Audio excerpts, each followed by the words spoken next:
What's going on YouTube? Bear here. This is Bear's Mix. Welcome back to my channel. This evening I'm coming to you from Oklahoma City, Oklahoma, where it looks like the skies are getting ready to open up and pour like a bastard. And from what I've seen on the weather reports a little while ago, it's supposed to rain for the next 3 days out here, and our lot's going to be a muddy mess. Oh well, such is life. First thing I want to do here is make a quick little apology. Some of you, well, 19 of you that is, noticed this morning that we finally got a new video up. And a short time later, it disappeared. What happened there was I made a rookie move. I screwed up. I was really tired when I made the video last night. I just tagged on my intro, my outro, and went to sleep as it was uploading. Woke up this morning, hey, 19 views, all right.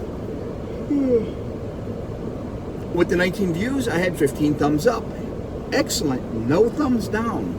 Love seeing that. Love seeing the positive engagement. But I only had one comment. I went and read the comment, and it had me a little perplexed. It said, sorry, I couldn't see what was going on in that little video window. So what the heck is this guy talking about? Little video window? I don't do PNPs normally, or picture-in-picture.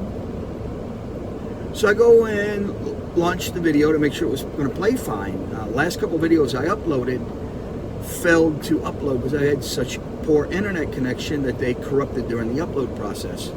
So they never went up properly. Now, I look at the video, intro played fine, get to the video itself, and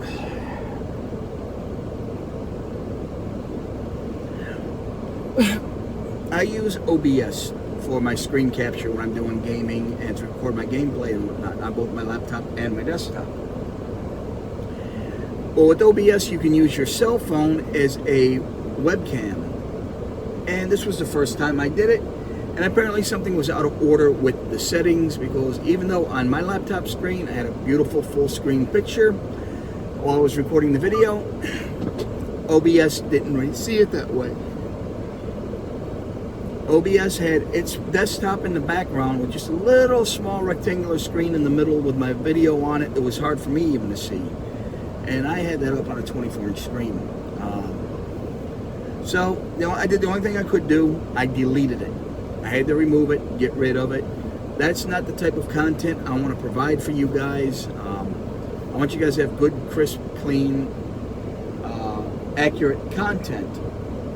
So that went away, and I'm going to replace it with this one. I'm going to cover in this video a lot of the stuff that I talked about in the other one, and a few more topics, I guess, and add a few things to it. Now, before I really get deep into this, first thing again, I do apologize. That video is gone, and most of you didn't get to see it.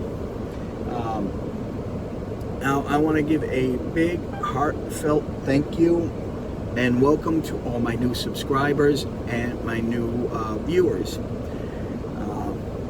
My channel has really taken off in the last 31 days, and I am happy as I can be. In fact, I did 2 drawings in the last couple of weeks, and I expect to do the next drawing probably by the end of this week, if not early next week sometime. When I was just doing gaming and randoms videos, and a little bit of the Hot Shot, when I was driving Hot Shot for a few weeks, my video subscribership only got up then to around 25, and it hung out in the mid-20s. It goes up and down, up and down. My watch time was only around 20 hours. Back in May, I released the first video for working here at Western Flyer Express, where I went into a breakdown of the pay and how everything works, and my personal experiences and opinions here with them. And I've had some great conversations. I've actually had 12 people have applied to the company since then.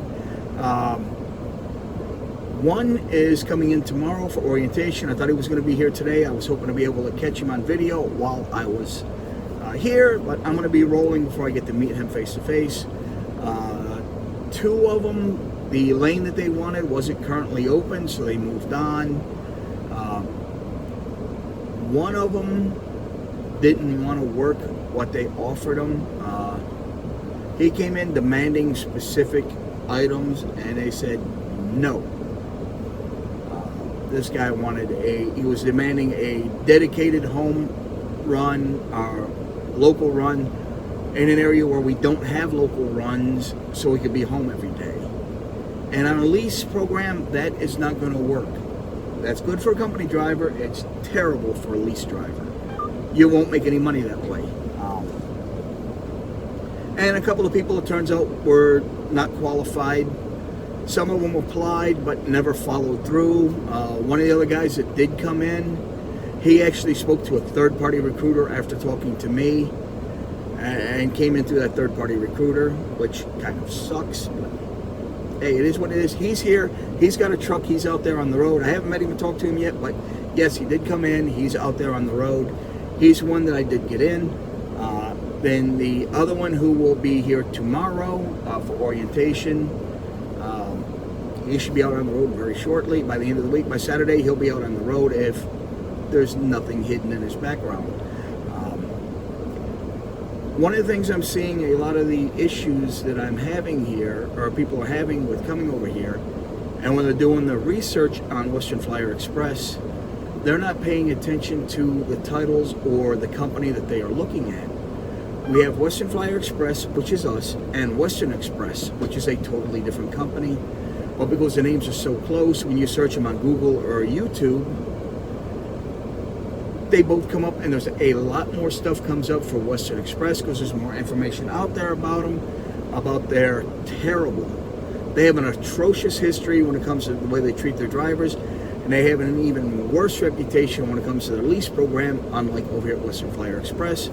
I've done a couple lease programs myself, and I've bought a couple trucks, and Western Flyer Express is by far the best program I've participated in, and I'll have this truck paid off in almost no time.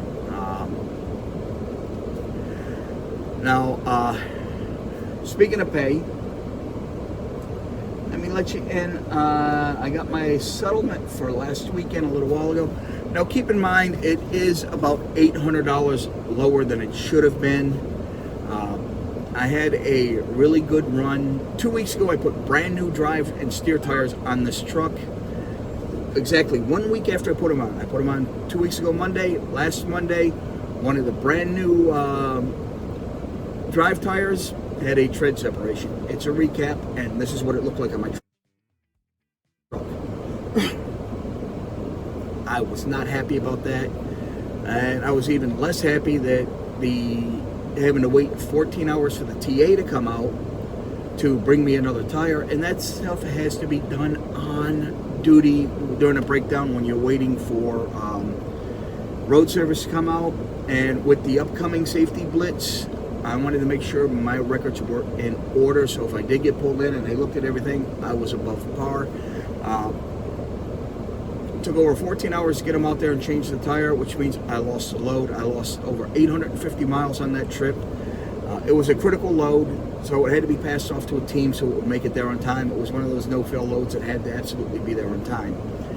And because of it, I lost about 850 miles worth of driving at $1.09 a mile. I lost over $800 there, plus the fuel, that part of the fuel surcharge, which would have been another almost $81. And the extra fuel that I had bought to finish that trip that I ended up not getting to use. Well, I spent more money on fuel that week than I needed to, only because I had to pass that load off. Although for that particular trip, I still rang in 1,777 miles. So this is what I get for my total miles for last week. And I'll add my some of my settlements up to my website and put links to them so you can check out and see that I'm not pulling your guys' legs here. My total miles for the week, let's see. Where are we at here? Just had it a minute ago. Okay, total loaded miles, 3,512 miles. Total empty miles, 234. So my total miles for last week's pay was 3,746 miles.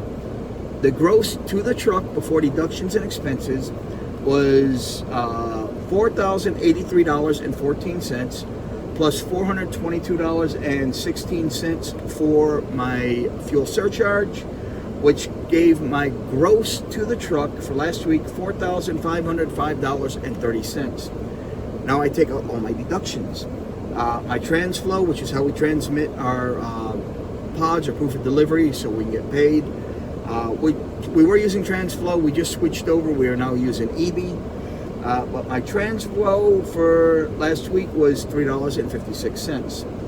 My 2290 tax, that's your heavy vehicle highway use tax, that's $10.58 every week.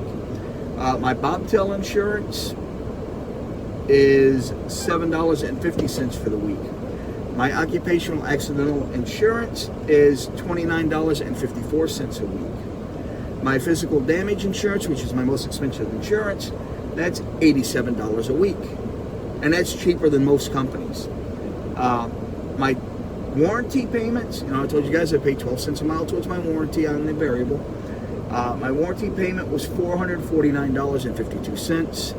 Now keep in mind that covers all expenses, all expendables. Now a couple weeks ago I just put brand new set 10 tires on here, 2 brand new steers, 8 brand new drives. It would have cost me over $8,000 if I was paying for it out of pocket, but thanks to that variable, it didn't cost me anything out of pocket. When I had some other minor repairs done to it, the warranty covered, didn't cost me anything out of my pocket. Then I go on to my truck payment for last week with my 23 cent a mile variable plus the $145 fixed truck payment. Last week's truck payment was $1,006.58. It says owner-operator benefit cooperative, but that's actually my Equinox. That's who I use to do my taxes and my bookkeeping. That's $22.99 every week. I went with the high end, the top end of it, so they do my taxes and everything for me. Then my Qualcomm equipment, which is how we communicate through the computer. The equipment itself is $12.50 a week. The messaging service is another $12.50 a week. And my total fuel cost for last week, $911.52. And I went over 3,700 miles on that.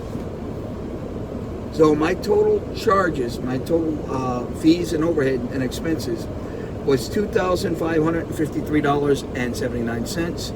Leaving my take home, that will be deposited in my bank account tonight at $1,951.51. Should have been closer to $800 above that. Should have been well over, so it should have been $800 more. It should have been around $2,500 after all my deductions and everything. But still, $1,900 paycheck is not a bad paycheck, especially when I had a breakdown and lost a third of my load. So I am going to upload that to my website, and I'll put a link here. I'm not sure which one of my websites I'm going to upload it to, but I will upload it to one of my websites and put a link down here so you guys can see this and some of my other settlements. So you can see I'm not blowing smoke. I'm not talking unicorn farts, puppy dogs, and rainbows here. I'm giving you guys a straight scoop. I'm laying it out for you. I've spelled out in my other videos. I've laid down the breakdown on everything and how it goes and what my payments are and what some of my checks have been. Here's another decent example. Last week's check was $1,200 and something, I think. I'd have to go back and search it. That's on my laptop, not on the tablet. It's just on my tablet right now because that's how I pulled it up earlier to see what it was while I was waiting for it. So yeah, it's almost $2,000 for last week take home. And because I go after all my tax deductions, I record all my expenses as a lease operator or an independent contractor or an owner operator. There are a lot of deductions you can take. As a company driver, you can no longer take these deductions. So I make sure I have enough expenses and deductions where I don't pay anything out in taxes every quarter, and I always get a tax return at the end of the year. Last year's tax return for last year was around $2,800. So I got a decent tax return coming in here whenever they get around to repaying me. Now, when it comes to my channel here, like I was starting to say earlier, my channel is really starting to expand and really starting to boom on me. 31 days ago, like I was saying, I was stagnant at 47 subscribers and 98 hours total watch time, and I went up from 25 subscribers and 50 some hours of watch time. Once I started talking about Western Flyer Express, my channel started gaining a little bit of momentum. And I haven't been able to successfully upload a video since July, and here it is, September. But in the meantime, in the interim, I've been doing some research on trying to figure out how to improve my channel, fine-tune it, tweak it, so I can give better content and get more people into it. I've seen a lot of programs and a lot of different content creators out there giving their opinions and the way they claim they do it, and frankly, I found a lot of their stuff to be bunk, just pure BS. There was one group out there though, Think Media. Their YouTube channel, Think Media TV, that is going to be, I forgot his name, Sean Cannell. He puts out a lot of really, really good information. As far as I'm concerned, he is the gold standard. Think Media Group is the gold standard when it comes to setting up, promoting your channel, and doing it right. 31 days ago now, I started implementing some of the suggestions and the things they do. When they go through their videos, they tell you different ways to set up for SEO. They do a lot of reviews on camera equipment, studio equipment, recording equipment, software. They tell you how to set your channel up. They go into long tail keywords, metadata, a lot of different things, and stuff that you do on the back end of your channel where people don't see it. I started implementing some of this stuff 31 days ago. I've been watching these guys for probably 45 days or so. And I tell you something, it has paid out immensely. Now, I'm never going to get my channel to be as big as somebody like PewDiePie. Wow, PewDiePie. Talk about a channel. This kid's been at it a little over 10 years. He is making an absolute killing on YouTube. He currently has over 100 million subscribers. That's right, I said over 100 million subscribers. Imagine that, having that type of reach, that type of impact on people, that worldwide over 100 million people tune in every week just to see you, see what you're doing, and hear what you have to say. I mean, I bow to you, PewDiePie. You're the man. All I can say is congratulations on your success. I would love to be there, but I don't see that ever happening, especially being so late in the game. Me, I'll be happy if I make enough money to go out and get a nice steak dinner and have a couple of drinks, relax, and enjoy myself once a month. Now, Think Media, Sean Cannell and his partner there, Benji Travis, wrote a book last year called, it's a long title. Short title of it's YouTube Secrets. The long title is YouTube Secrets, the ultimate guide to growing your following and making money as a video influencer. I grabbed a copy of the book myself. It's fairly inexpensive. And I suggest all you guys do it as well. And to make it easier for you, I'm going to put it's going to be an Amazon affiliate link, I'll tell you right up front. But I will put a link in the description where you can go and order a copy of the book for yourself. It's not very expensive. And this book is for everybody, from the beginner that's just turning YouTube on the first time, all the way up to somebody like PewDiePie. They give you a lot of really good structured information, very valuable information.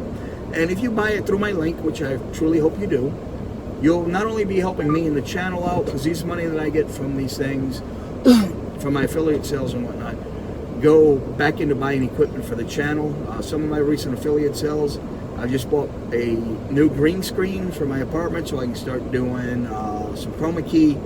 I got a new set of light boxes. What else did I just get recently? I got a couple other things. I have a wireless lavalier mic set now that I'll be able to start using. Next thing I got to get is a good, reliable camera, but that's still a little bit down the road, I believe.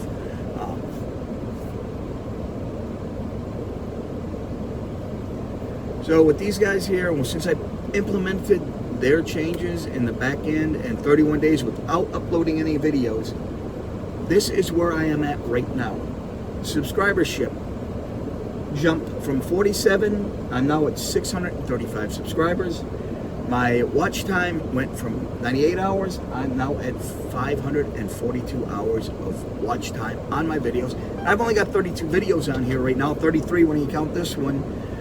And most of them are really short, just a couple minutes long. Some of them are only a couple seconds long. But yeah, implementing this stuff that I've got, the information that I've gotten from Think Media has helped me out immensely, and my channel's taken off. I've given out 2 of my prizes so far, and at this rate, I'll probably be giving away the 3rd prize by the end of the week, and hopefully the final prize will be in a couple weeks down the road. But we're getting there. We're moving closer and closer to being monetized. And the I mentioned that Amazon account there is some of my passive income, and the book, you'll be able to buy the book and help me out. I'll get a couple cents for every sale, things like 3 to 5 cents, not much, but every sale helps. It goes to the account and it goes to help the channel out. Some of the other things I do for passive income, I do web hosting and domain sales, domain names, and from that I average anywhere from $450 to $480 every single month. Without fail, goes into my bank account. I have several people that I host websites for.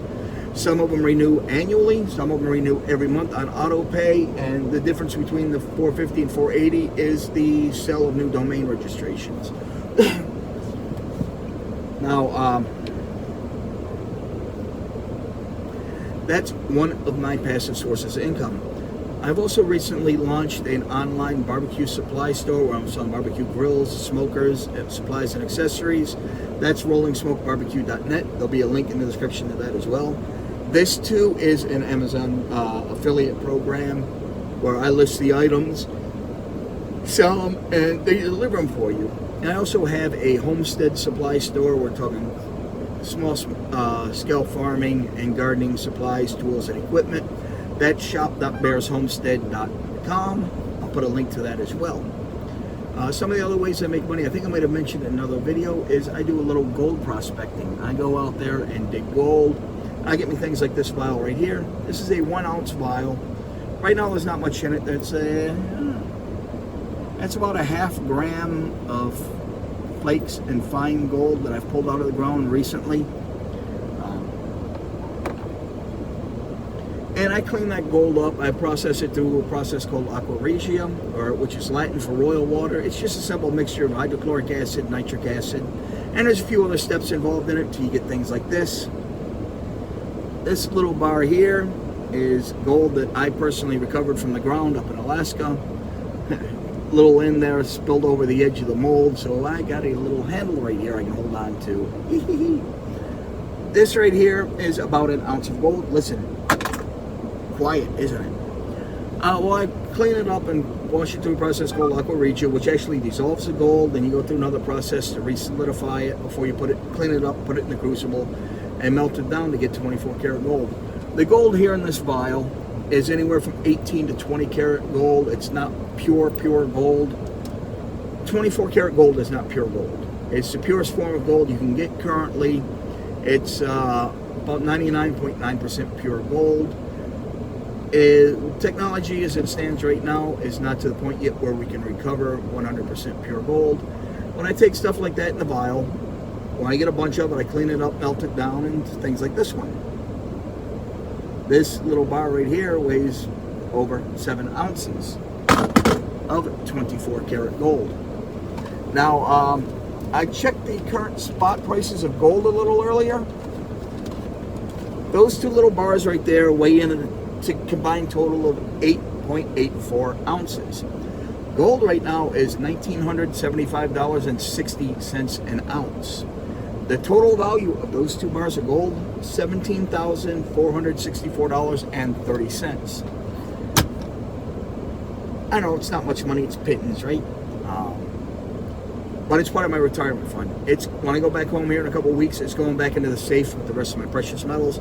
I have other gold, I have silver, I have platinum, I have copper, I have some palladium, stuff that I've recovered. When you recover this gold and you purify the gold, there's other metals and precious metals mixed in with it. You have your platinum metal groups or PMGs, You have silver mixed in with it, some copper, sometimes there's zinc, lead. There's a bunch of different precious metals in it. And you do different processes to remove each one of them. And I go through the processes, and I refine it, smelt it down, pour it through a mold for either a bar or a round, and I throw it in my safe for storage. It's my retirement fund. And I'm going to show you guys in a later video how I do this and how I go about everything from recovering gold, the different types of gold recovery, mini trouble, high banker, sluice, dry washer, panning, dry panning, nugget shooting, which is using a metal detector, and a bunch of different steps. And I'm going to show you how I go through the steps of refining it and purifying it myself and recovering the different types of precious metals from it.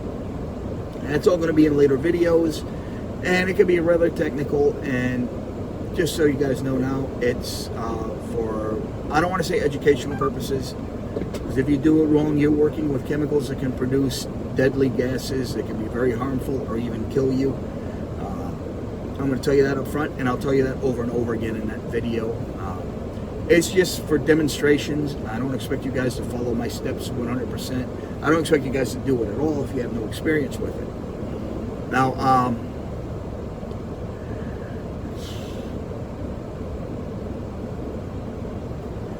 I am hoping, well, earlier today, when you're driving for this company, on occasion, every couple of weeks, you'll get a phone call from the office. They just want to reach out, touch base with you, see how you're doing, see how the truck's doing, how your mileage and everything is, see if you have any questions, comments, concerns with the company, because they want to work with you to make sure you stay here happy, healthy, and for a long time.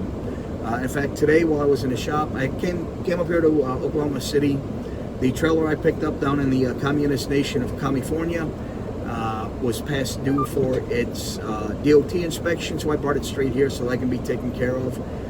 Little I know it was going to get red tagged and put out a service on me, so they can do the inspection because they're a little bit behind. And while I was at it, I had an oil leak fixed on my tractor. It was leaking at the drain plug. Got a new drain plug for it, got it fresh oil. Hopefully we're good to go there.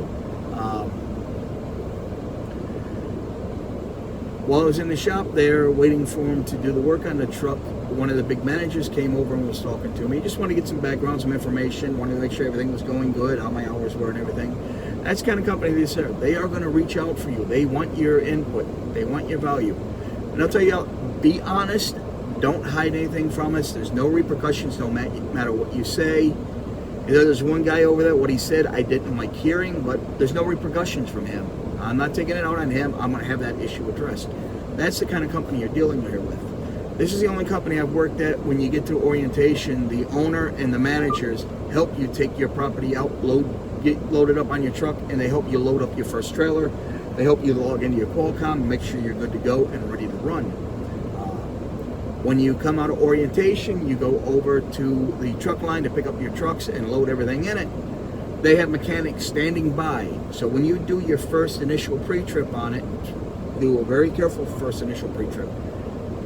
Anything you find wrong with it, you point it out, they will fix it right there on the spot. All other work stops until your truck is ready to go, and then they move on to the next driver. That's how much they care about the drivers. They want to make sure you have a good, safe, reliable vehicle on the road and that you're going to be happy here for a very, very long time. I started out in January at $1.07 a mile. I've already gotten 2 raises. I'm up to $1.09 a mile now, penny each raise. By the end of the year, by the end of the fourth quarter, I expect to be up to $1.10 a mile. So yeah, raises are coming. As long as you're doing the miles, doing the work right, doing everything properly, the raises are going to come. The bonuses are going to come. They're going to take care of you as long as you're taking care of them.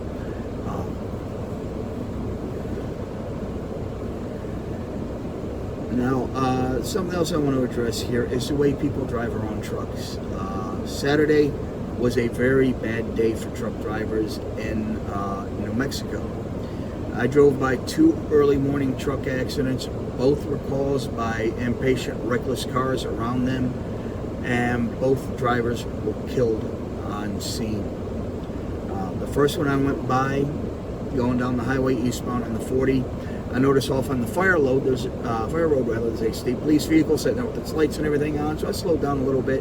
But still, there was a fence between me and that car, so I didn't think too much of it until I realized the trooper was standing on the left side of the road, looking down at the overpass into the ravine. It was about 80 feet deep. Sitting there talking on his phone. There was no other rescue vehicles around anywhere, and he had this very solemn look on his face. I glanced over the overpass as I went by, and all I seen was about this much of the rear corner of a truck's trailer. I could see the two tail lights and part of the trailer. That was it, just sticking up precariously at an angle. And I looked back, there were no tire tracks going through the grass into between the two bridges. But there were some scuff marks on the side of the bridge by the wall. Figured, okay, something happened, and the guy went over the wall, maybe had a steer tire blowout or something. He hit the wall, and a truck toppled over it. Found out later on he was cut off by a reckless driver. Clipped in the front end and forced off the road. That happened sometime late at night. He wasn't found until the morning. Somebody had witnessed it, reported the other vehicle, and it took them a while to locate it. It couldn't be seen from the highway. So I had to drive down the service drive and get out of the cars and walk over and look over all the overpasses until they finally located the wreckage. A little further up the road, there was a double trailer parked on the side of the road. The driver had a breakdown, pulled off to the side of the road, had his triangles, did everything right. Truck coming westbound, seen the truck broke down, seen the driver there standing next to this truck, and he signaled he went to merge over and do the right thing, get over to the left lane. There was a car coming up behind him, and I see this all the time, and it pisses me off to no end. When a driver turns on their directional, it means, excuse me, we need to move over for something going on in front of us. We're not moving over to inconvenience you. Too many drivers are so impatient, they don't want to be stuck behind a truck for 10, 15 seconds. Enough time for us to move over, pass the obstruction, and then move back over. And they take that blinker as a invitation to speed up and pass us on that side, which is what happened in this, according to the witnesses. He came over, all of a sudden the car went around him in the breakdown lane and cut back in front of him. They made contact, they sent him off to the right, into the back of those that broken down double tractor trailer, and at a high rate of speed. And when I seen it, I knew it was a fatal as soon as I seen it. The whole windshield, A-pillar and everything was pushed back into the sleeper. You hit the trucks and went right under them.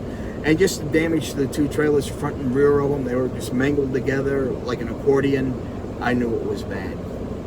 Get further down the road and this happens.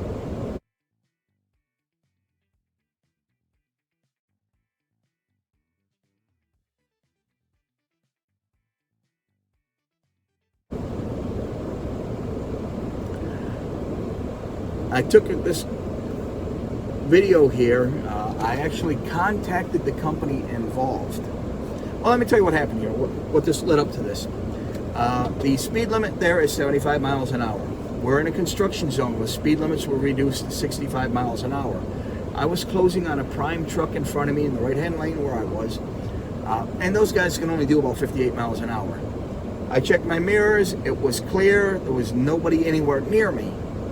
So I signaled, lane was clear, so I merged over and I started closing on that prime truck to pass it. I see out the corner of my eye in the mirror, I see something green, yellow and green come flying down on my right. I look over, it was a Mercer Transportation flatbed in excess of 80 miles an hour. Seen him just in time to slow down. He came very close to rear-ending the prime truck, as you can see in the video. Cut over last second in front of me, forced me off the travel lane onto the median. He ended up overcorrecting and wound up in the median himself somewhat. He partially left the road and came back over, and it looked like he just was barely able to control it. Came within that close to hitting the front of my truck. If his trailer had hit my truck and I hadn't been paying attention and slowed down when I did, he would have forced me off into the median. That little short median, I would have went through that wire barrier, the speed I was going and the weight I am, into oncoming traffic and probably killed somebody, and it would have been his fault. I called Mercer Transportation. I couldn't get his truck number because he went by so fast. There was no trailer number on the flatbed. And about the flatbed, his load was unsecured. It was not properly secured. You can see in the video, you can see the straps just flapping in the wind. It was a load of fire hydrants. I'm surprised they didn't fall off the way he was shifting and swinging in and weaving in and out of traffic. After he got past us, he was well in excess of 100 miles an hour. He just disappeared out of sight in the blink of an eye. And I'm watching him going up the road, just weaving in and out of traffic recklessly. I mean, it just a bad situation. I was expecting to see him in a ditch or in an accident up the road somewhere. Don't know what happened to him. Don't know where he ended up. But I was able to take a screen capture of the back of his truck and get the license plate number. Where is it? U94Z363. I called Mercer Transportation right away. They said, well, we'll have somebody call you back. That was Saturday. Today is Tuesday. Still haven't heard back from anybody. Tried calling him again today. Oh, well, okay. Thanks for letting us know. Click. I posted a copy of the video onto their Facebook page. Oh, thank you for bringing this reckless driver to our attention. We forwarded this video on to our safety department, and they deleted the posting. They don't care. Nothing's going to happen to this driver. So while I was taking my break there in Tucumcari, New Mexico, it was a state trooper in the park. I said, hey, trooper, can I ask you a question here? Can I get your feedback, your take on this video? What happened to me a little while ago? How close I came to getting taken out by a reckless truck? He looked at it and, well, I'm not going to repeat the language he said because I want my channel to be monetized. But his language was definitely not PG-13. He asked me for a copy of it, and that's when we did the stop on it and got the license plate number off the trailer with no numbers on the back of the trailer like there should be. So the trailer was unnumbered, just the license plate number. And I know it was a Mercer truck, Mercer logo. If you've ever seen Mercer, you know their logo. It stands out. Especially a gray, blue, and black logo on a green and yellow background really stands out. So we know exactly who it was. We paused the video and could read that it was Mercer Transportation. So the cop said, I'm going to be reaching out to the company, and this driver will be getting a citation. I do participate in the badge on board program sometime, where I might have an officer riding with me, or I just give them my dash cam footage when I have people doing stupid stuff like that. And they do investigate it off of the video, and they do often issue citations. Some departments rent trucks, or they own tractor trailers. They drive down the highways at different days, different times, and look into the cars next to them. Now up here, at the height I'm in, you guys in your car set 2 to 3 feet off the ground. I set about 8 feet off the ground. I can see down inside every vehicle that comes next to me. I see everything that goes on in the vehicle. I can see a lot further down the road than you can, which is another reason it's important that when you see a driver turn on his directional, that you don't speed past him. There could be an accident in front of us. There could be a broke down vehicle. A tow truck could be working on somebody. The police could have somebody stopped. I've driven by fist fights on the side of the road from road rage incidents. There could be an ambulance treating somebody that had a medical emergency and had to pull over.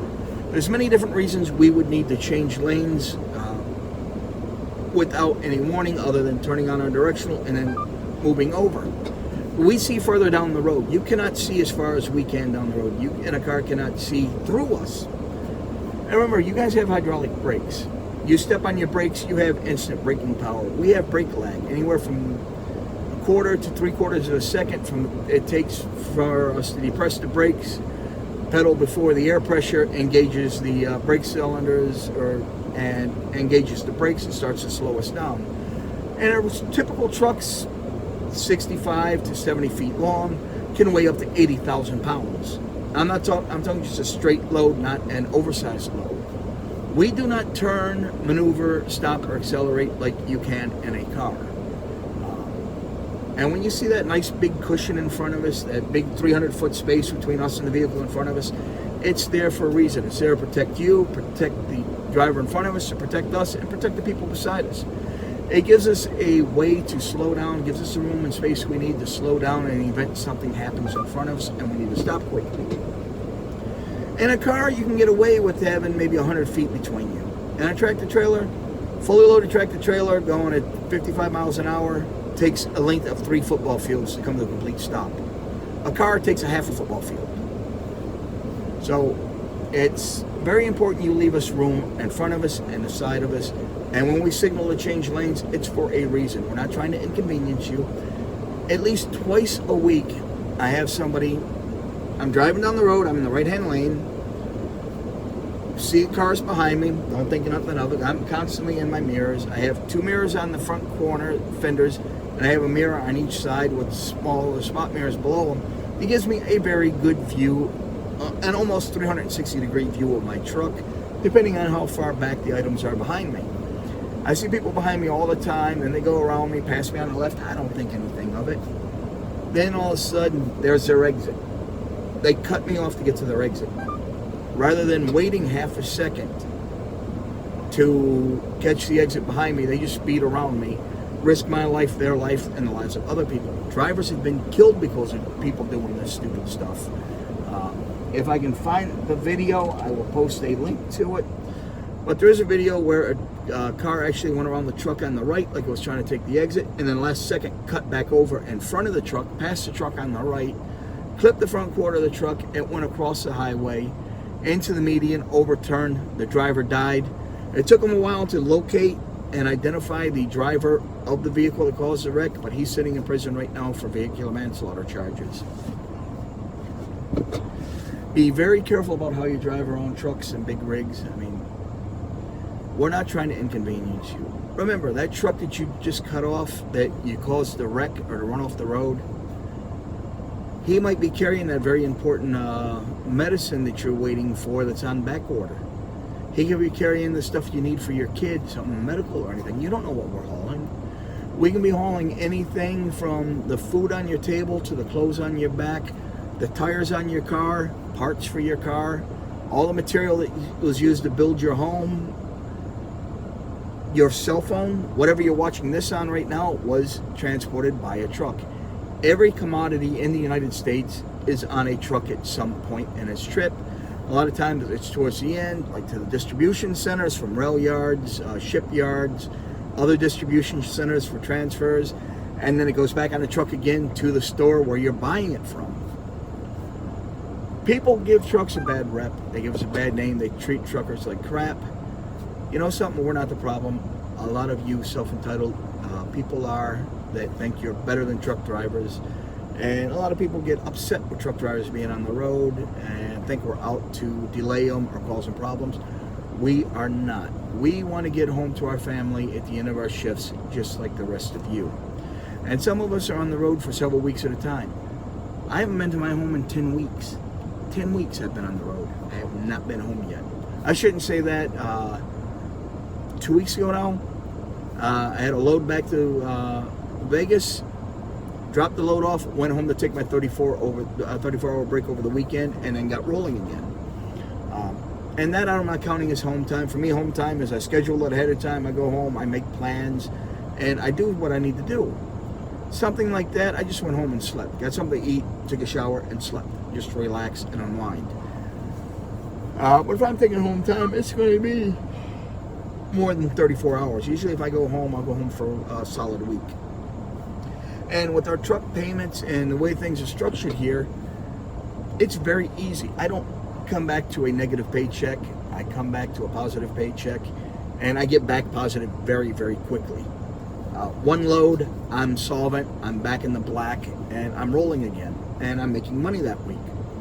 Might not be a lot of money, it might only be $300 to $500, maybe $700, but I'm taking a paycheck home. I'm not negative that week.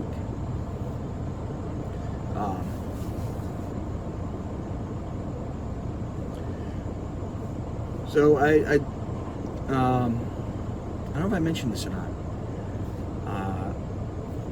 With setting up this channel and the conversations and the direction this channel has gone since I started talking about Western Flyer Express, I've got about 10 people that have applied to the company for jobs.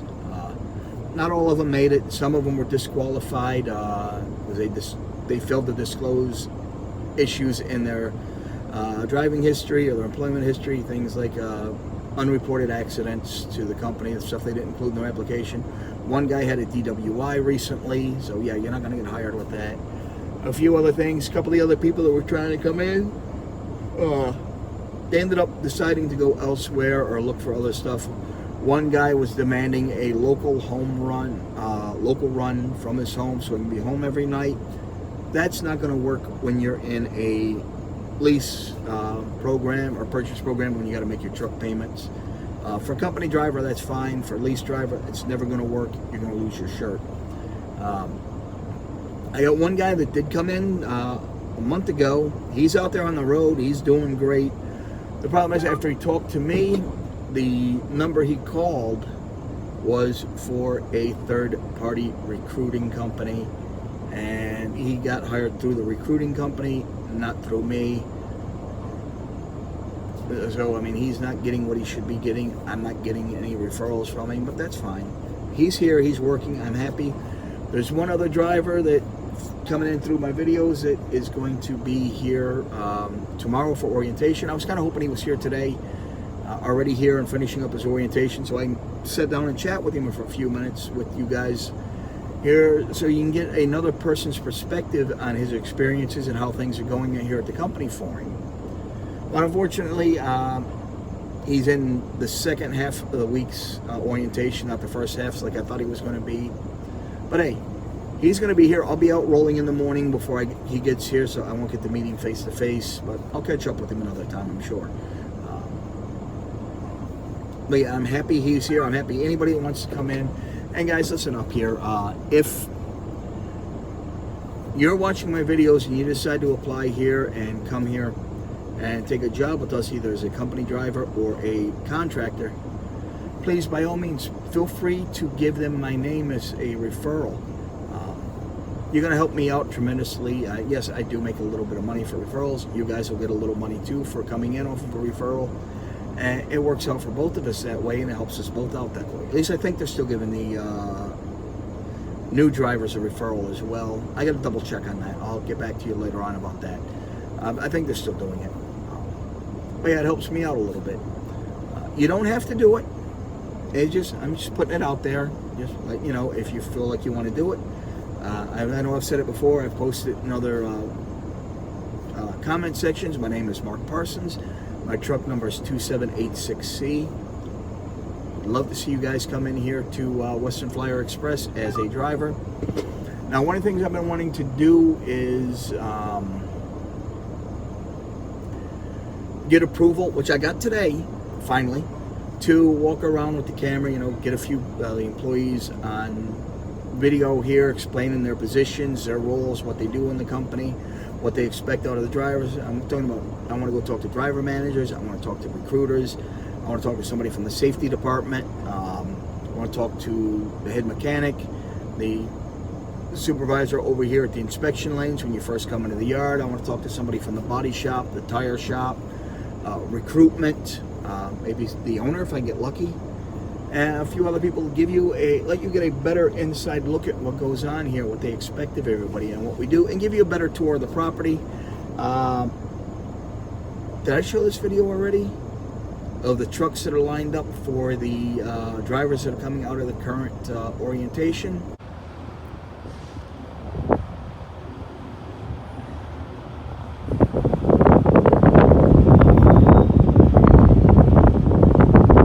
The trucks that are facing out have not been assigned yet, but the trucks that are facing in are assigned to the drivers that will be mounting up tomorrow after they're done with the orientation, and they'll be under the first loads tomorrow. Good for them, and good for everybody else that's coming in on the second half of the week's orientation. I wish all our new drivers lots of luck and prosperity. I really don't know what else to say here. I have a reason for trying to stretch this out to an hour, which I can't go into right now. I might reveal it later on. Now, I am hoping, and I did when I talked to the manager earlier when he was coming around, just asking people questions. I don't remember if I covered this or not. I know I started recording the video. I had to stop, so I'm re-recording it. I can't remember if I covered this or not, but one of the big bosses came around while I was in his shop, and he just wanted some feedback on my experience here with the company. I gave him all good feedback. And I told him what I was doing with the channel and what I would like to do with filming everything, and he's on board with it. Where was I going with that? But yeah, that's some of the things they do. They will call you every couple of weeks, check in with you, see how you're doing, seeing if you need anything, if there's anything they can do to make your job and life a little bit easier. They want to keep their drivers happy and here for a very long time, and they go out of the way to do it in most cases. I mean, some of the equipment that's in the truck, we have 24-inch flat screen TV, we have satellite receiver, satellite TV that is paid for by the company. The in-dash radio has satellite radio in it. All the trucks are equipped with power supplies, power inverters, and they're equipped with either an APU or an EPU. I got lucky with an EPU, which I prefer. The APUs run off of diesel, and you can burn gallon and a half an hour trying to stay warm or cool, depending on where you are in the country and the time of the year, which you can end up spending. You run a 10-hour break or an 11-hour break, and you're running your APU all that time to stay warm or cool, burning a gallon and a half an hour. You're looking at 10 to 15 gallons a day. Over a week, that's 50 to 60 gallons, or no, actually it'd be 50 to almost 75 gallons. Anywhere from 50 to 75 gallons a week, roughly. Or you can have an EPU like I have that runs off of batteries and keeps you going through most of the night. If your batteries drop below a certain level, it will start the truck up automatically, run for an hour, recharge the batteries, and shut down again. Now I've just spent a gallon, maybe a gallon and a half of my fuel just to stay comfort while I'm sleeping, which is 5 to 7.5 gallons a week. Which would you rather pay waste fuel on to stay warm or cool, to stay comfortable while you're sleeping? A couple dollars a week or almost $100 a week? It's a no-brainer. You're going to go with the EPU. Now, the other things that I have on this truck, I did buy my own refrigerator. Some of the trucks have refrigerators, some of them do not. This one didn't, so I went out and bought one. I had enough points saved up on my Pilot and Flying J points from fueling that I bought the refrigerator from there while it was on sale, and a $50 mail-in rebate. It's regular $300 refrigerator. I paid $20 for it. And guess what? I get to take a tax deduction for the full retail value of the refrigerator. Now that's what I was starting to say earlier with him. Crap, now I just forgot again.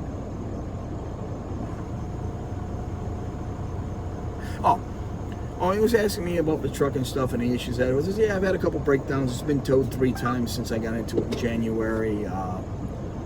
And I mean, it's a Freightliner, come on.